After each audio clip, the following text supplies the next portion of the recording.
একটা সময় লোকমুখে শোনা যেত অনেক বেকারিতে নাকি পা দিয়ে ময়দা মথে পাউরুটি তৈরি করা হতো।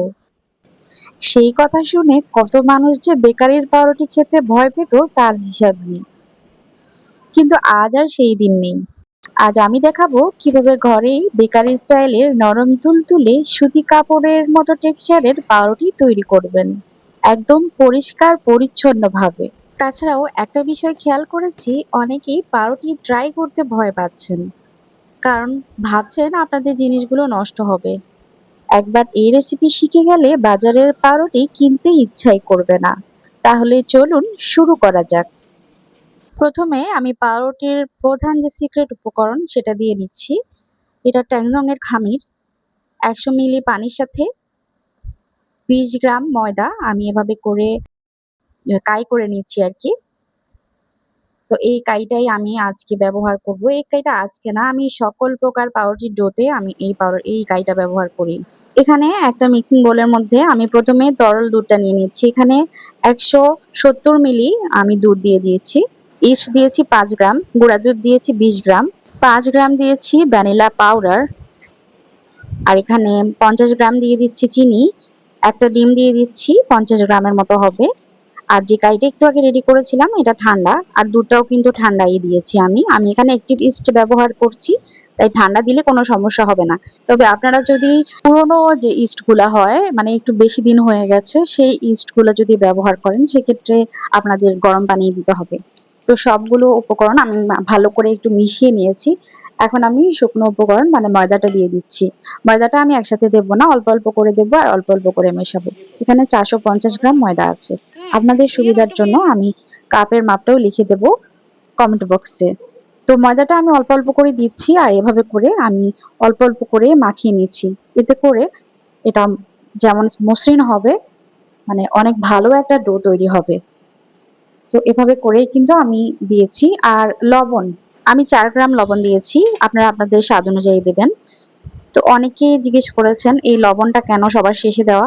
তো লবণটা সবার শেষে এই জন্যই দেওয়া, কারণ অনেকের ইস্টটা পুরনো হয়। তো ইস্ট লবণের মধ্যে পড়লে বা ডোয়ের মধ্যে যখন ইস্ট থাকে তখন লবণটা পড়ে সরাসরি, তখন অনেকগুলো ইস্ট মারা যায়। ইস্টের ডিম যেহেতু এগুলো, তো এগুলো মারা যায়। তাই লবণটা সবার শেষে দেওয়াই ভালো। যখন ডোয়ের মাঝে ইস্টের ডিমগুলো মিলে যাবে তখন লবণটা দিতে হবে। তাহলে ভালো রেজাল্ট পাওয়া যাবে। তো এটা আমি আজকে মেশিন দিয়ে করব। আমি এখানে ২.৫ টেবিল চামচ বাটার নিয়েছি। আপনারা চাইলে ডোটা হাত দিয়ে করতে পারেন, তবে হাত দিয়ে করলে অনেক বেশি সময় লাগে, প্রায় ১ ঘন্টার মতো লেগে যেতে পারে একদম পারফেক্ট রেজাল্ট পেতে হলে। উইন্ডো প্যান টেস্ট যেটা, সেটা আমি আপনাদের বলছি সত্যি কথাই। কারণ এরকম না মতে পাউরুটি কখনোই ভালো হবে না। পরে দেখবেন বানাতে গিয়ে শক্ত হয়ে গিয়েছে। তো আমি মেশিন ব্যবহার করছি। এই মেশিনটাও কিন্তু অনেকবার বন্ধ করে করে আমাকে এটা করতে হয়। তো আপনাদের তো সবার কাছে এরকম মেশিন থাকবে না, তাই আপনাদের বলবো আপনারা আম মানে ছোট, ছোট করে লেচি কেটে এটা খুব ভালো করে মথে নিবেন ২-৩ জন মিলে। তাহলেই পারফেক্ট পাউরুটি হবে। আর আমি এটার সময়টা বলতে পারছি না। আসলে এটা মথার উপর ডিপেন্ড করে সময়টা লাগবে। আমি হাতের মধ্যে আপনাদের একটু মানে উইন্ডো প্যান টেস্ট যেটা সেটা করে দেখাচ্ছি, তাহলে বুঝতে পারবেন আপনারা। আমি হাতের মধ্যে একটু বাটার নিয়েছি আর একটু কাই নিয়েছি। আর কাইটা টান দিয়ে দেখাচ্ছি আপনাদের। এই যে দেখেন, এরকম পাতলা একটা পর্দার মতো আবরণ হবে আর একদম স্মুথ একটা ডো। আপনারা দেখলেই বুঝতে পারবেন ডোটা কত ভালো মাখা হয়েছে। অনেক সুন্দর। এই যে দেখেন, এরকম পাতলা হয়ে যাবে আর অনেক মানে ইলাস্টিক একটা ডো তৈরি হবে। ঠিক তখনই আপনাদের এটা মানে মথা বন্ধ করতে হবে। তো আমি এটা আর রেস্ট দিচ্ছি না। পাউরুটির ডো এটা আমি অনেকক্ষণ যাবত মথেছি, এটা রেস্ট দেওয়ার প্রয়োজন হবে না। এটা এমনিতেই ফোলা শুরু হয়েছে, হয়তোবা খেয়াল করেছেন আপনারা। আর ডোটা আমি দেখাচ্ছি আপনাদের, এই যে দেখেন কতটা মসৃণ একটা ডো। তো এখন আমি এটা বেলে নেব। তাই ময়দা ছড়িয়ে দিচ্ছি উপরে এবং নিচে। ভালো করে ময়দা দিয়ে এখন আমি এটা বেলে নেব। তো আমি ২ টা লেয়ারের পাউরুটি তৈরি করব। আপনারা চাইলে ২-৩ টা লেয়ারও করে এরকম মানে বারবার বেলে ২-৩ বার করে লেয়ার করে তারপর তৈরি করতে পারবেন। তাহলে একদম লেয়ারি পর্দার মতো পাতলা পাউরুটি হবে। তো আমি ২ বার করছি, এর থেকে বেশি করার প্রয়োজন হয় না। এমনিতেই পারফেক্ট হয়। তো আমি ১ম ভাঁজটা দিয়ে নিচ্ছি। এই ভাঁজটা দিয়ে আপনারা একটু রেস্ট দিতে পারেন। তবে আমি রেস্ট দিচ্ছি না, আমি সাথে সাথে বেলে নেব। রেস্ট দিলে আসলে বেলতে সুবিধা, তো যেহেতু সময় এমনিতেই অনেক বেশি লাগে তাই আর রেস্ট দিলাম না। তো আসলে পাউরুটি তৈরি করতে ফাঁকিবাজি করলে হয় না, পাউরুটিটা মথা অনেক বেশি গুরুত্বপূর্ণ এই রেসিপির জন্য। আসলে আগে এটা যে বলতো পা দিয়ে মথতো, যখন মেশিন ছিল না বড় মেশিনগুলো তখন কিন্তু পা দিয়ে মথা লাগতো, পায়ের মধ্যে তারা প্লাস্টিক বেঁধে এগুলো মুড়তো। তবে এখন তো অনেক বড় বড় মেশিন চলে এসেছে, চাইনিজরা অনেক ভালো ভালো মেশিন তৈরি করেছে, যার কারণে আর ওইরকম করা লাগে না, মানুষের কষ্টও অনেক কমে গেছে। তো কথা বলতে বলতে আমি পাউরুটিটা খুব ভালো করে কিন্তু চাপ দিয়ে দিয়ে এরকম করে ফোল্ড করে নিয়েছি, আর ভেতরে এয়ার ক্রিয়েট হয়ে থাকে সেগুলো একটু চাপ দিয়ে ভেঙে দিতে হবে।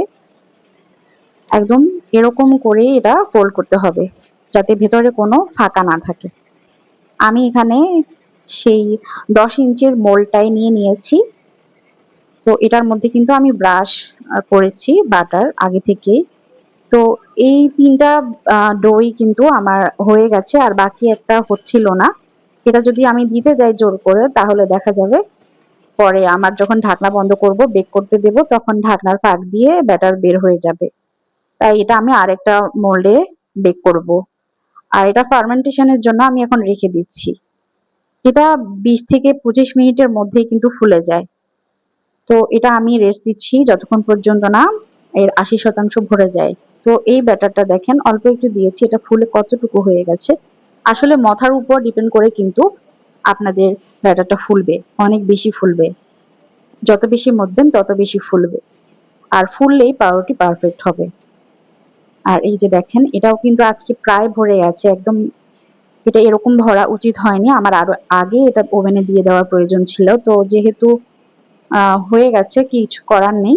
আজকে একদম আ ঢাকনার গায়ে গায়ে হয়ে যাবে পাউরুটিটা। আর বাকি যে একটা দিয়েছি ওটার উপর ডিম ব্রাশ করে আমি চুলায় বেক করতে দিয়ে দিচ্ছি। এটা ২৫ মিনিটের মধ্যেই হয়ে গিয়েছিল। তো এটা আমি বেক করতে দিয়ে দিচ্ছি। আপনারা যারা ১ম পাউরুটি তৈরি করবেন তারা এভাবেই করবেন। ঢাকনা লাগিয়ে করতে যাবেন না। ঢাকনা লাগিয়ে করতে গেলে অনেকেই পারফেক্ট পাউরুটি ১ম এই তৈরি করতে পারে না। কারণ অনেকের পাউরুটি কাঁচা থেকে যায় ভেতর থেকে। যার কারণে পাউরুটি ওজন থাকে। আর এটা যখন আপনারা পরে ঠান্ডা করবেন তখন পাউরুটিটা একদম কিরকম যেন আঠালো টাইপের একটা ডো এর মতো লাগে। মানে এটা যে পাউরুটি সেরকম টেক্সচারটা পাওয়াই যায় না। এর বিশেষ কারণ হচ্ছে আপনাদের পাউরুটি কাঁচা থেকে যায়।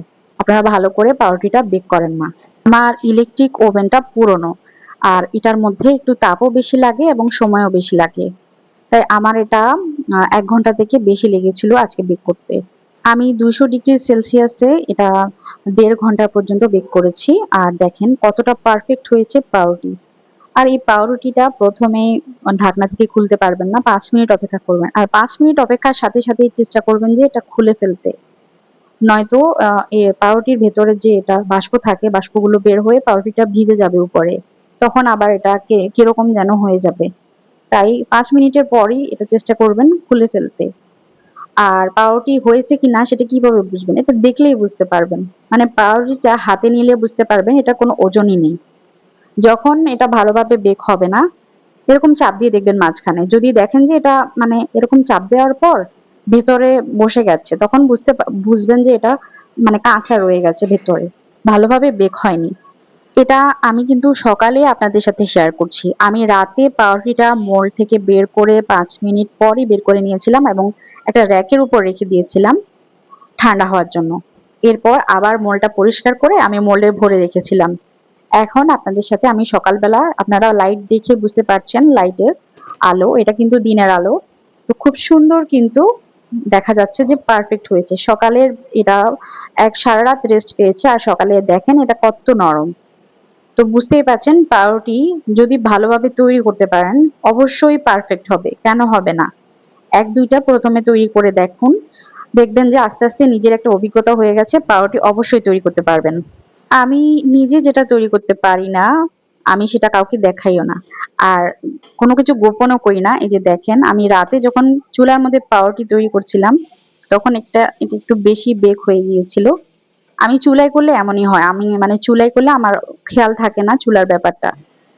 তো এটা মনে হচ্ছে মানে আমি যখন এই জিনিসগুলো বেকিং এর জিনিসগুলো পরিষ্কার করছিলাম, ধুচ্ছিলাম তখন কিন্তু আমি এটা আর খেয়াল করিনি।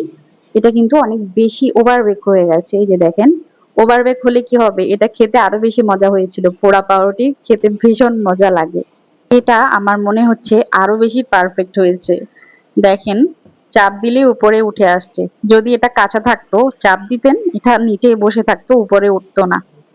ঠিক এভাবে করে পাউরুটি বেক করবেন। ১ম এ চুলায় বেক করা শিখবেন, তারপর ওভেনেরটা। আমিও ১ম যখন শিখেছিলাম তখন চুলায় করা শুরু করেছিলাম। এরপর ৪, ৫ টা ৬ টার মতো আমার একটু কাঁচা থেকে গিয়েছিল। ১ম যে অভিজ্ঞতাটা সেটা আপনাদের সাথে শেয়ার করছি। আর এখন আলহামদুলিল্লাহ ভালো তৈরি করতে পারি। এই যে দেখেন, এটা আরো বেশি মজা হয়েছিল। তো আমি আসলে কিছুই গোপন করিনি। আমি পোড়াটাও কিন্তু আপনাদের সাথে শেয়ার করেছি। তো একটা লাইক দিয়ে দিবেন। আজকের মতো বিদায়। আল্লাহ হাফিজ। আসসালামু আলাইকুম।